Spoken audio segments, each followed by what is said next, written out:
इस बार जनता ने किसी एक दल को पूर्ण बहुमत नहीं दिया, खासकर सत्ताधारी दल भाजपा ने एक व्यक्ति एक चेहरे के नाम पर वोट मांगा। अब ये स्पष्ट हो गया है कि ये मैंडेट मोदी जी के खिलाफ गया है।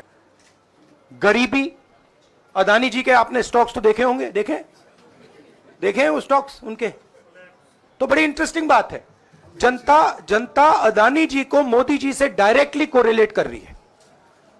मोदी जी की हार होती है, स्टॉक मार्केट कहता है भैया मोदी जी गए तो अदानी जी गए, मतलब डायरेक्ट रिलेशनशिप है, करप्शन की रिलेशनशिप है। The country has unanimously and clearly stated we do not want Mr. Narendra Modi and Mr. Amit Shah to be involved in the running of this country. Some of its partners have been your partners in the past, including the TDP and the JDU. So have you decided to sit in the opposition, or there are chances of government formation by the India government?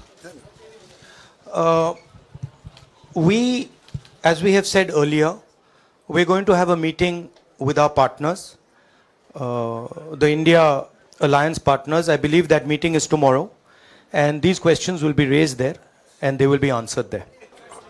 अभी राहुल गांधी जी ने आपके सामने स्पष्ट किया, जब तक हम अपने अलायंस पार्टनर से बात नहीं करेंगे और जो नए पार्टनर हमको जुड़ने वाले हैं उनसे भी किस तरीके से हम बात करके अपने को मेजॉरिटी बना सकते हैं वो देखेंगे।